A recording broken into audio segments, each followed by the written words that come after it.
welcome back to another episode of Our Not So Simple Lives podcast. And today we are joined by a guest host, Breezy. Thank you so much for coming on the podcast. Thank you for having me. This is so much fun. I love this. And I love your hair. Love you look just so glowing and so radiant. We're so excited, so ready to do this. So I was really inspired by your story because we were talking on the phone and you were talking about just how your life has just been like just kind of a roller coaster ride. You know, and I would just love to get into maybe the start of your journey from childhood and how how you've progressed through life. So what are some of your like earliest memories where you're just like, okay, like I don't even know what's going on right now, you know? Okay. And just start wherever you feel comfortable starting. So I have what's called CPTSD. It's not really recognized yet. People haven't done enough studies on it, but it's basically complex PTSD. And what that means is it's like chronic PTSD or complex traumas over time or unresolved traumas over time. So the reason I say that is because my earliest memories of trauma were from as young as 4, 6, maybe 8, 9, 11, 12, and on and into adulthood. I mean, can I just speak freely? No, speak freely. Speak freely. This is your platform, yeah. Okay, so when I was 6, I had my best friend and my first sleepover and was so excited. And I just remember my mom and my ex-stepdad getting in a fight, and I don't know if he pushed her against the wall, but he strangled her against the wall. And I was 6, and my best friend was there, and we were so scared. And then at 4, just like my real dad didn't want to be a dad, and so I have father wounds that I'm now healing from. But it's like from early on, I just remember trauma.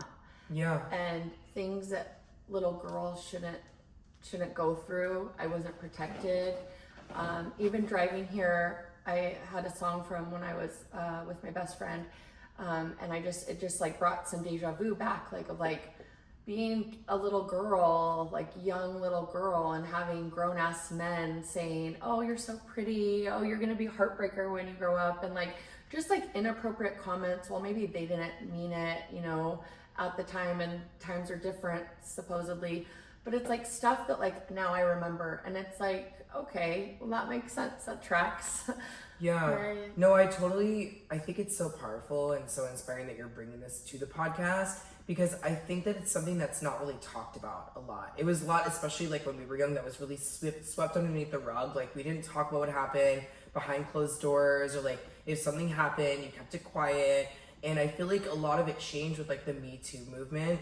I think it was like 2019 or something, where like people just started speaking out about, you know, all these types of abuse that they've dealt with throughout their lives, because they're like, I'm no longer going to stay silent about it, because keeping it in, holding it in can just be so detrimental to your own mental health. And just speaking freely about it, does it help you have some of that release?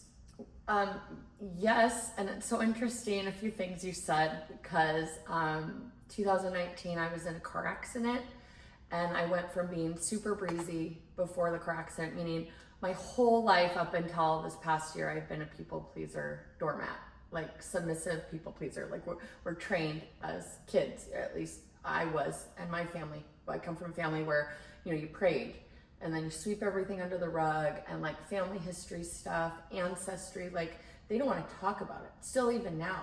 And it's like, wait a minute, my great grandma that I never got to meet got beat the shit out of, but my great grandfather, I never got to meet them. My grandma Carol was raised by her grand aunt, and she passed away 5 years ago, not knowing the name of her real father.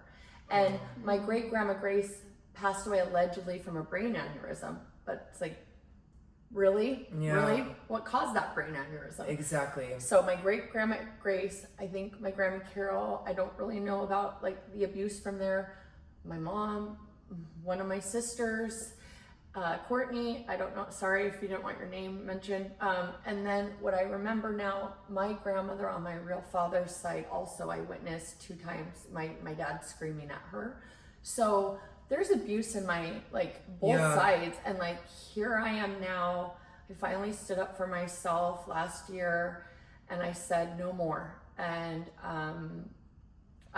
last April 26, 2024, last physical abuse incident happened to me, and like my brain snapped, and my 6-year-old, she didn't see it, but she heard everything, and I'll be forever haunted by that. Like, Yeah.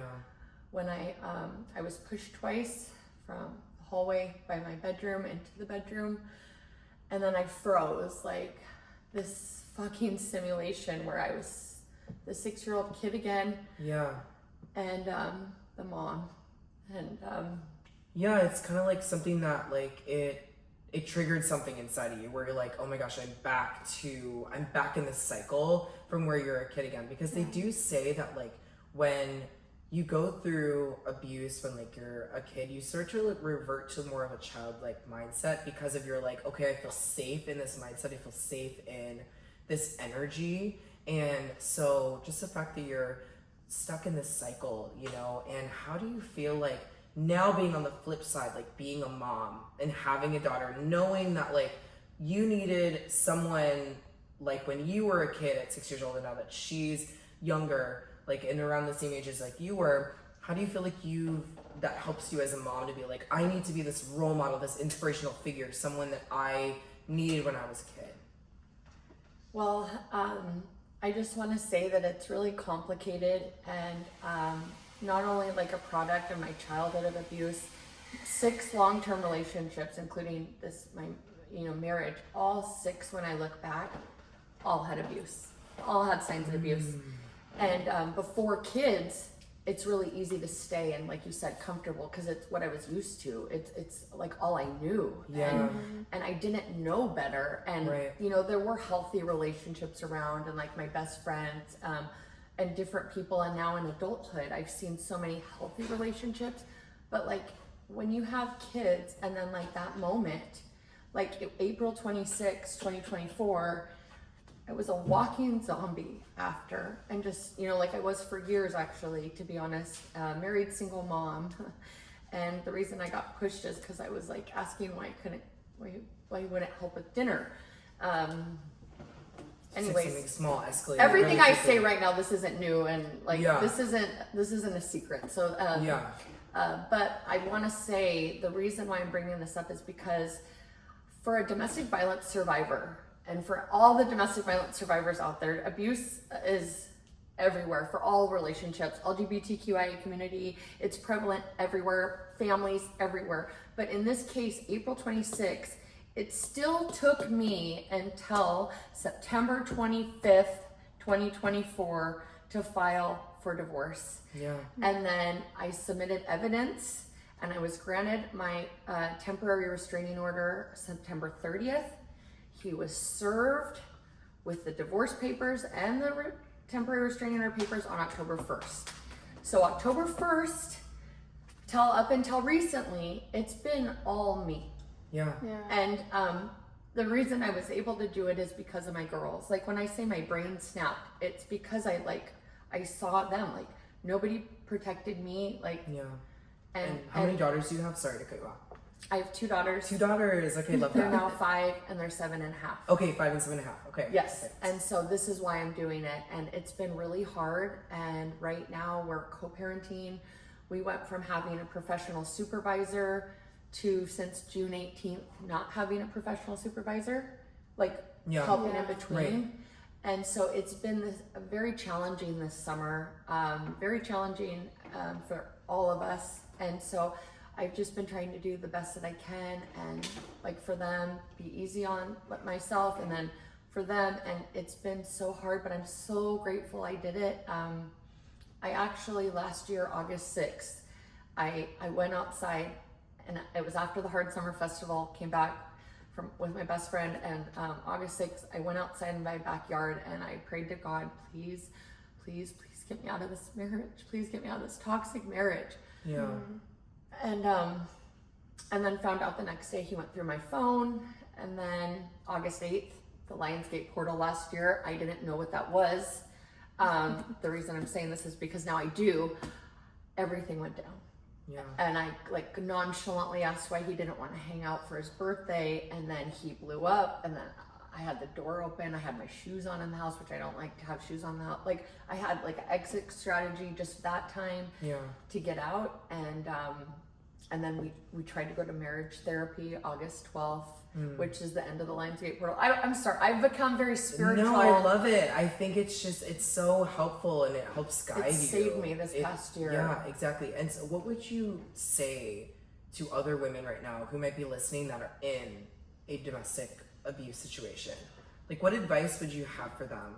Well, I just want to say that domestic violence affects all genders, all right, true. sexes, anybody, I guess, people. anybody.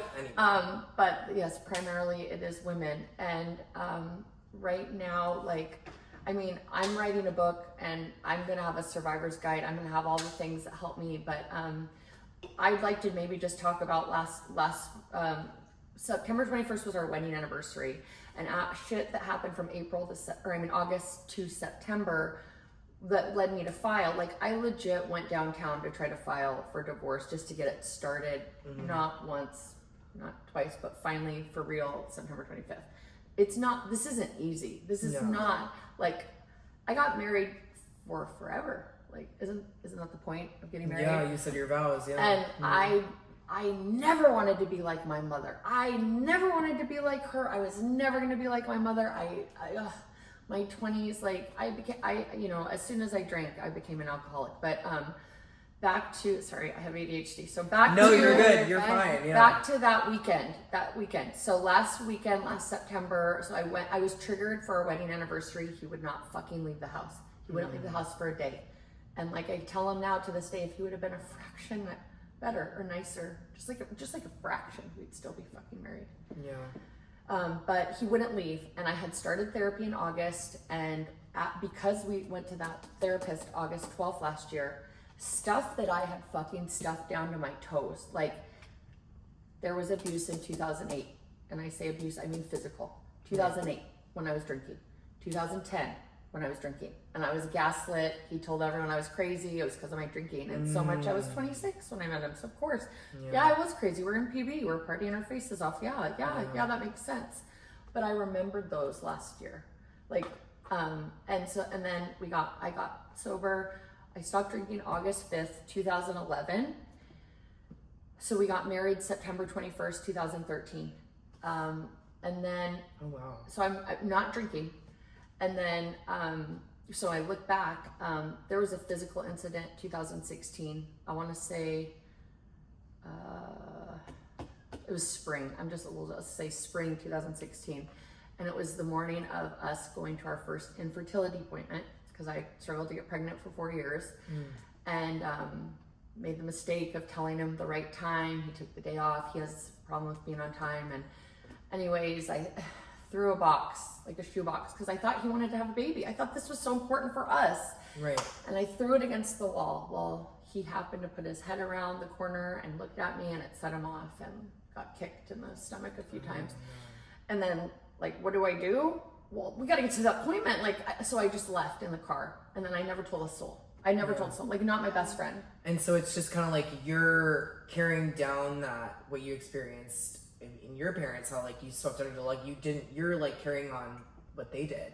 Well, but not only that, when I was like 12, I was 6th grade, I was molested by my ex-stepbrother. I only remember one incident, but I told my best guy friend, and I made him promise not to tell anyone. Well, he did tell my mom, and like the only thing they did was my ex-stepdad yelled at him and threatened to kill him if he touched me again. But nobody did anything for me. For you, exactly. It's nobody like, okay, protected the little girl. Exactly. That makes you not want to speak out again about it. Exactly. Because then you're like, especially being a woman too, like you hear like when people, like women especially, speak out about, sexual assault, like things that have happened to them, people first often say like, oh, that's not true. That didn't happen. Exactly. And they invalidate your experience and whole life and what happened to you. So it's like, that's why a lot of women don't speak out. It's true. Yeah. And so after that incident, then 15, trying to raise money to go to France for my French class, and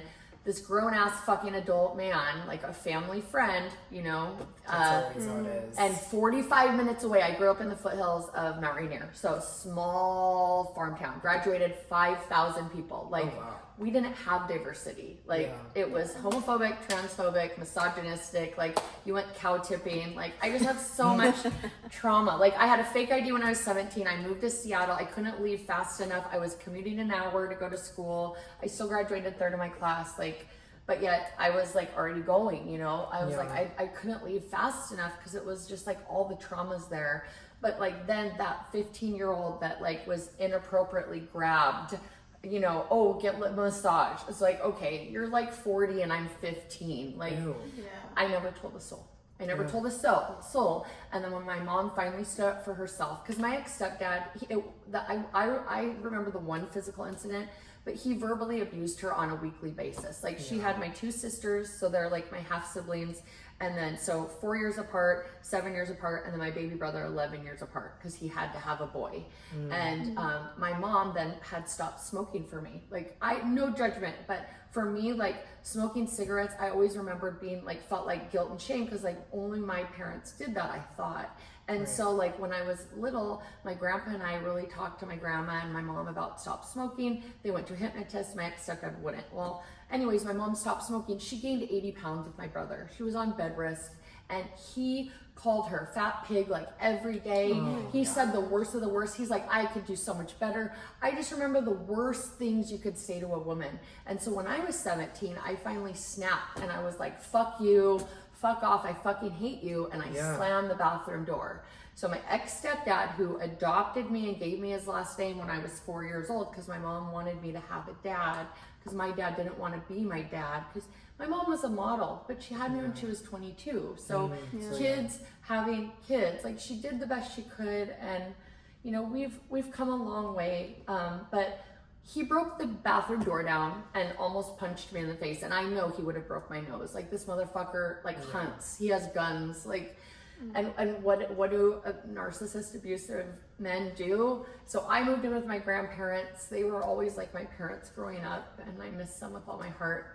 But this motherfucker like isolated my mom further in the woods. Like, let me build you your dream house. Like, love bombed her. Like, everything's gonna be better. Like, let's save. Like, it's gonna be better. This will never happen again. And took her even further in isolated woods in a camper. 3 kids. Like, if you can picture this. Like, even further away from civilization.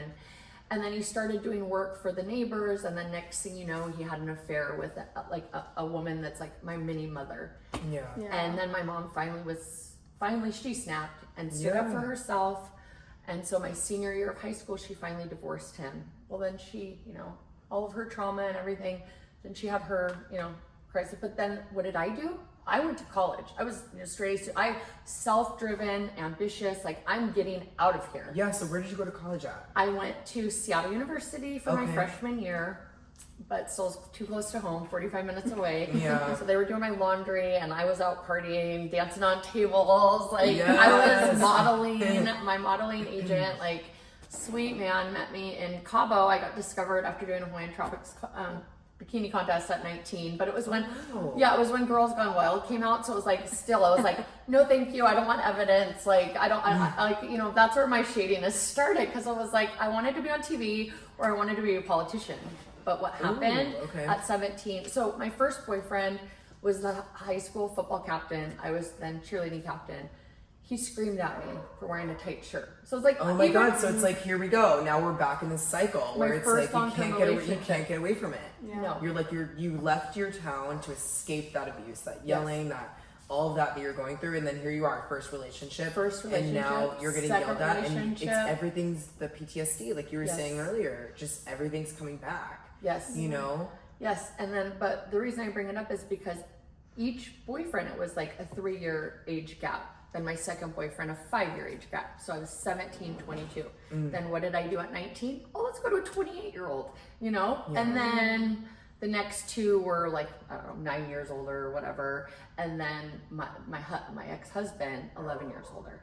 So I've always dated older. So it's like You've always been drawn to older guys. well, whenever anyone said, "Oh, you have daddy issues," it's like, "Fuck you! I'm never talking to you again. You have daddy issues. Leave me alone." Like whatever. Yeah. Like I couldn't even like address that because I had such searing rage for my past.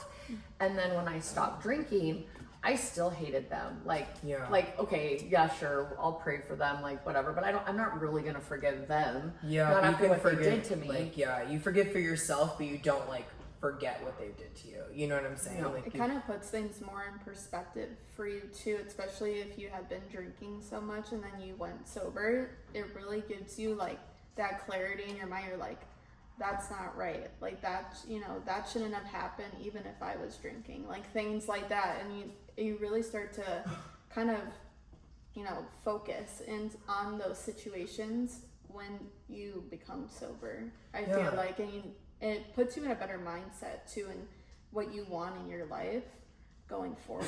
Like so when did you start drinking, and when did you realize that alcohol was becoming a problem? Well, I mean, I have an early memory. I think I was a toddler and I grabbed a wine cooler and everyone laughed. But I know in 5th grade, I was 11 and I was at a wedding and I grabbed one of the bottles of wine off the table and went in the bathroom. And my mom caught me, but then drank it with me because my mom wasn't going to be like her mom. She wanted to be a cool mom. She wanted to be my friend. And I don't judge her. And like at the time, like it was what it was. But I think I blacked out then. I don't remember that after that. And then 7th grade or middle school, maybe, 7th grade, and drinking the alcohol out of my grandparents' cabinet, and I blacked out. And then like my friend was there and boys came over and then they started rumors about me. And also I want to say I had boobs starting at 8. I started my period at 9. I got called a slut when I was 9 when we're little. And so it's I just remember so many traumatic moments of like guilt and shame and embarrassment, and I did nothing. I was and then kids prank calling my house phone in 7th grade, and then like my ex-stepdad's last name's Harrington, so I got called Hooter Harrington. And in 7th grade? Middle school, 7th and 8th grade. So 5th grade, I started being bulimic. So eating disorders are a huge part of my story too.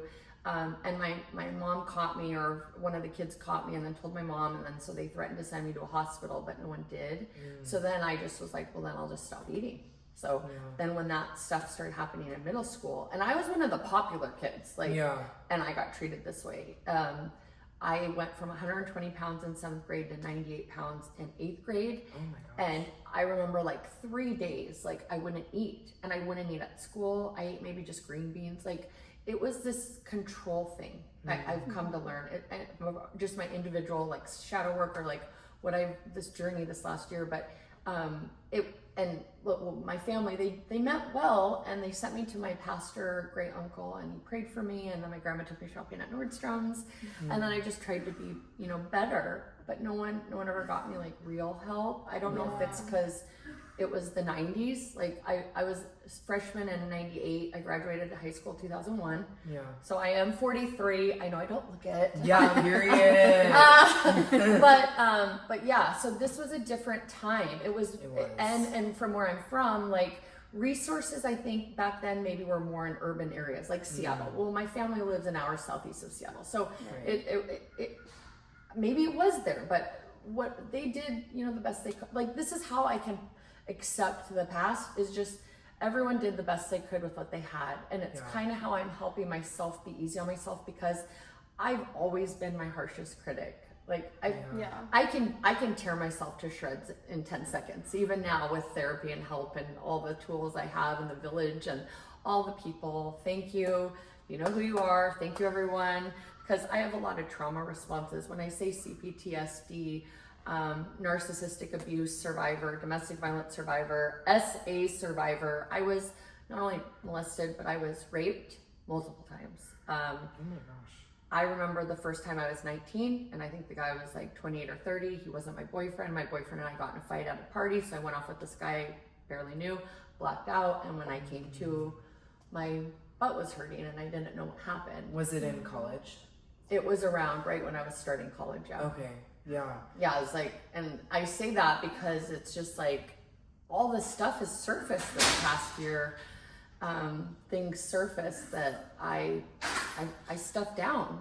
And, you know, when I got sober, when you talk about me stop drinking, I got addicted to doing the steps. Yes, I did AA, and I did the steps 8 times, and then I also started running. Like I got really serious about running. I ran 8 half marathons, and like if you've ever ran, you get like this endorphin high. Like that's when my spirituality really took off, because it was like this golden cord from the sky. Like I just felt so like in tune. I love that. I think that's amazing. So I want to talk a bit about so you said you were bulimic. How were you able to pull yourself out of that? Because you said you weren't able to get the resources. You weren't able to be taken to get like care. But how were you able to like get yourself out of it? It's good thing to bring that up. So 11, I remember 11, and I was, and then, so bulimic, then I swapped to being anorexic, and then 17, you know, boyfriend then introduced me, because my hangovers from the get-go, I was throwing it for hours. So I went from never smoking anything, remember I talked about smoking earlier, to compromising my own morals or standards, like, or boundaries, to, okay, I'll just try smoking weed if you promise it'll make me stop throwing up. And then he's like, well, cocaine or, you know, skiing, you won't black out anymore. I'm like, okay, let's try it, but I want to be on TV, I want to be a politician, like, I don't know. And the next thing you know, it's like, holy, off to the races, like, oh my gosh, it was like, it really is a hell of a drug. No, exactly. So when you talk about the eating disorder stuff, I still had it. It's been present from 11 until 37, when my first daughter, when I delivered her in the hospital. So even in sobriety, I would run. Like I got addicted to running. I would still take laxatives. I would still binge and purge. I would do the things that like you're not supposed to do, but I did. Fat burners, and because it was like, that wasn't my drug has always been alcohol. Like I did drugs alcoholically to drink more, but that was like, you buy that at the store. That's not whatever. People like do whatever. But when I had my daughter in the hospital, the baby that I prayed for 4 years, like infertility is a fucking, it's the worst. It's the worst. It's the worst. Yeah. And so when this baby popped out, she popped out of my vagina. Like it's just like the scales of eating disorder, like they went away. Yeah, so wow, so you were stuck in this for a long time.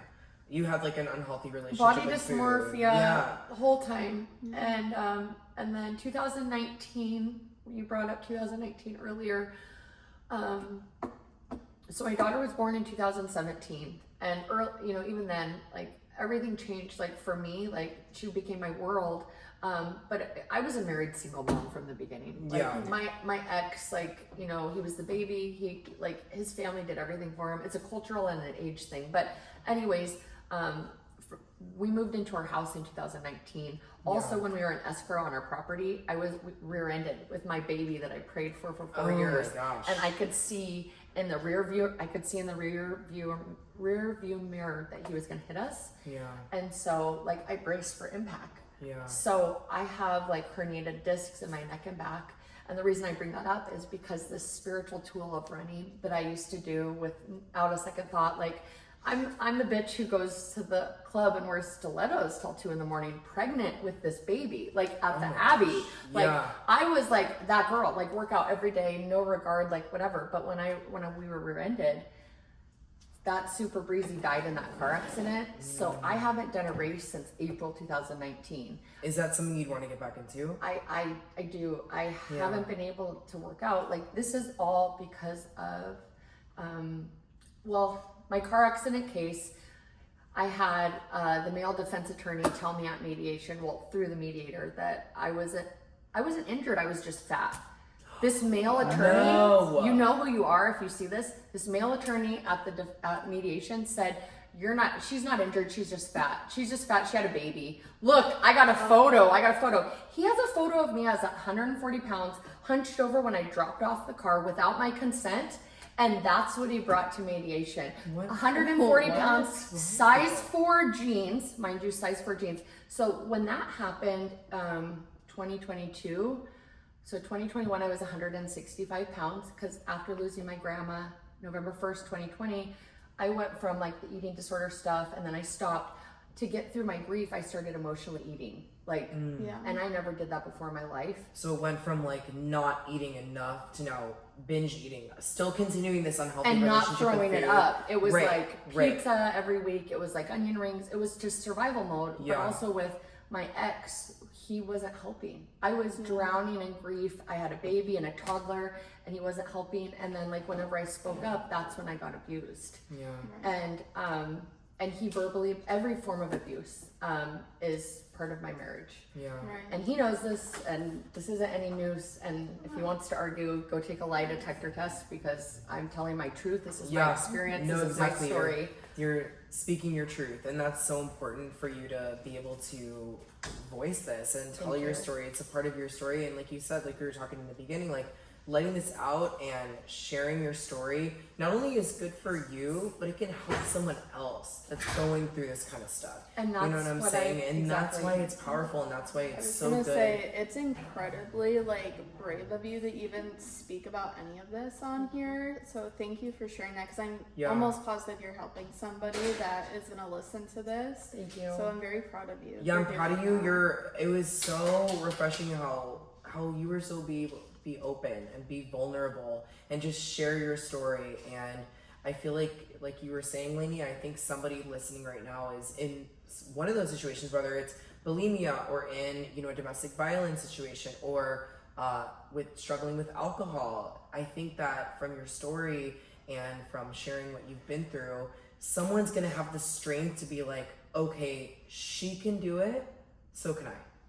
And you know, that's really, so I started a new Instagram page, Breezy Rae, and when I was 19 and my modeling agent discovered me in Cabo, like the reason I bring this up is from 19 to 26, I did modeling, I did fashion shows and photo shoots, plastered, wasted, Jaeger Red Bulls, like let's go, and a lot of blacked out, like, and even my last shoot, I think at 26, like they couldn't use any of the photos. Because I was on a 3-day bender. Like, we have Seafair in Washington, so it was like Seafair on a boat for 3 days, then flew to do the shoot, so 5 days of not eating. And it was like, even with double dipping, which I don't recommend it, I'm not advocating for it, but it's where you get a tan and then an airbrush, like a tanning bed and then an airbrush. But I did it, and even that they couldn't use because of the bruises from being on the boat and from not eating. And so now my therapist said to do things to bring you joy. And I did modeling in in my 20s, let's say, to help me through my traumas of my past. And drinking was a way to escape. It was a vicious cycle. Like, and then in my 20s, then like more bad things happened. Like I got raped more. Like, and when I say rape, it's because I was blacked out and these men took advantage of me, like even comatose, like, you know, and then I came to, I would come to, and like my body hurt in places where like it's not supposed to hurt. You're like, what? And what happened? And then like I'd wake up, or like I came to someone inside me where I didn't, who are you? You know? And so it was like so fucked up. And like, I was a train wreck, like a hot mess. Like, you know, like I started getting kicked off planes, boats, like a train going to LA, or just like crazy. But it was because I was 100 pounds and I was on benders. Like my longest bender, I think, was 30 days. And when I say bender, it was like every day. And it was like, and I was high functioning. And people that knew me from my past, like I was going to work, college, and just like it was like go. And the reason being is because my senior year at University of San Diego, you went to USD? USD. Oh my god, I went to USD for a semester. Wait, what? I graduated in 2006. I graduated from PLNU. Okay. But I did go to USD for a semester. Okay. Sorry, I did not know. I worked at the restaurant on campus. Well, I worked in the sports. Like, okay. So I didn't. I was like, I'm 21. I'm a model. I'm not going to do sorority. I'm not going to pay for friends. Look at me. And so I got a like job on the campus at the sports because of the athletic facility. Campus. Well, I moved to San Diego when I was 21. So if you can picture this blonde and legally blonde girl moving to San Diego, 21, and like the first thing I saw was the USD men's soccer team shirtless practicing glistening muscles. Like, of course, can I get a job in the athletic facility, please? That's so funny. So it was like that, and like it was like the negative reinforcement though about the drinking. So like the more I drank, the better grades I got, and like it was wild. I don't know how to describe it. I did apply myself a lot, and I had the best professors, Professor Dixon, Professor Norton, Professor Guillot, like so many. But fast forward, my senior year, my grandfather, my ex-boyfriend bought me a flight to fly home, and he passed away before I could get there. Oh, no. So this problem drinker, then that was alcoholic. That's when I went drink to die. And like, that's what I mean. Like my story, it's like all the times when I should have died or should have unalived or shouldn't have kept going, I persevered. Like I persevered, and I went back, even though I didn't think I could, and I went back and I graduated magna cum laude honors. So it's like it's huge. And then so amazing. Yes, and then I got a job, my first job out of college, and they were amazing, a legal secretary, and I should have been fired like 500 times. You know who you are, and I love you so much, and I'll forever be grateful. But I was even an hour and a half late on legal secretary's day. But then I went to Cal Western for a year, and that's when my drinking caught up with me, where it was like the stress, like I was taking ecstasy on a Wednesday night, and I had an 8 a.m. class on a Thursday, and like these 25 kids in the class are like, is she going to show up? Is she not? Like, what alcohol is she going to smell like? Like, they would literally bet on things like that. But also, my study partner first semester, he died of an overdose. So it was like, there's these traumas where it's like, where you're like, and it's you're still here. I'm still here, and also like the signs like, okay, look at this. Like, shouldn't that get your life together? Yeah. And so I then came here. Like, I know I'm kind of jumping around, but I moved away when I withdrew from Cal Western. I tried to go do the modeling thing, I think I said, and then I moved back to Washington, and then I did they're called geographics. Well, I moved back here May 2010, Memorial Day, brought, I don't know, like a few ounces of cocaine with me in the car. I had a breathalyzer in the car. Like, if you ask my ex, he'll say that was the best trip. Well, he didn't know about the cocaine in the car. Yeah. And the breathalyzer, I just said, you know what? It's because of a misdemeanor. Like, no one wants to admit you got a DUI and a blackout. Like, come on. No, exactly. It was reduced because I never got in trouble before, and my grandma paid for the attorney. But like, it was just like such a crazy, wild time. Like, it's like, how is this bitch here? Like, how are you here? I feel like you're here to share your journey, and we loved having you on the podcast. We're gonna have to wrap up, but we loved having you on the podcast. And I know you said it a little bit, but where can people follow you on Instagram if they want to follow your journey? Breezy Rae Bay, and I'm going to be speaking out more, and I'm also going to come out with a survivor guide, because there's definitely things from my experience that I've met 5 different people recently that asked how they could get a restraining order. So I definitely want to share my story. Well, Breezy, thank you for being a light. Thank you. Thank you for coming on. This was so powerful, and just, thank you so much for being, like we said, so open. Yeah. And we know you're helping people, and thank you so much for helping people through your Survivor Guide, through your book, through everything, through your Instagram page. So go follow her. And I'm so excited to see where you go next. Thank you again for coming on the podcast. Thank you.